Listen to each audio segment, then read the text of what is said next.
तिकडे नागपूर महापालिकेत झालेला दारुण पराभव काँग्रेस, राष्ट्रवादी आणि शिवसेनेला देखील मान्य नाहीये। भाजप नेत्यांनी प्रशासनाला हाताशी धरून ईव्हीएम मशीनमध्ये घोळ केल्याचा काँग्रेस आणि राष्ट्रवादीने आरोप केलाय। भाजपविषयी जनतेमध्ये प्रचंड रोष असताना तसंच अनेक भाजप उमेदवारांना अंतर्गत विरोध असतानाही भाजपला 108 जागा कशा मिळाल्या असा सवाल पराभूत उमेदवारांनी विचारलाय। तसंच या संदर्भात लवकरच न्यायालयात याचिका दाखल करणार असल्याचंही पराभूत उमेदवारांनी म्हटलंय। जी व्यक्ती एका कारखान्यात काम करतो, कधी कोणाला पाणी एक ग्लास नसेल पाजलं, त्याला कोणी ओळखत नाही, तो माणूस 5000 मतांनी निवडून कसा आला, हाही एक जनतेसाठी चिंतेचा विषय आहे।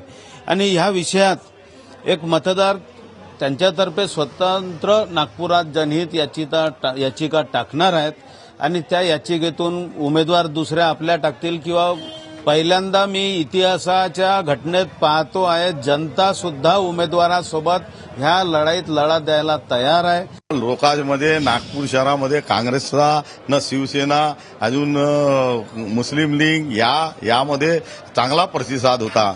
बीजेपी पार्टीनं लोक नाराज होते, तरी पण बीजेपीला 108 नगरसेवक निवडून आले।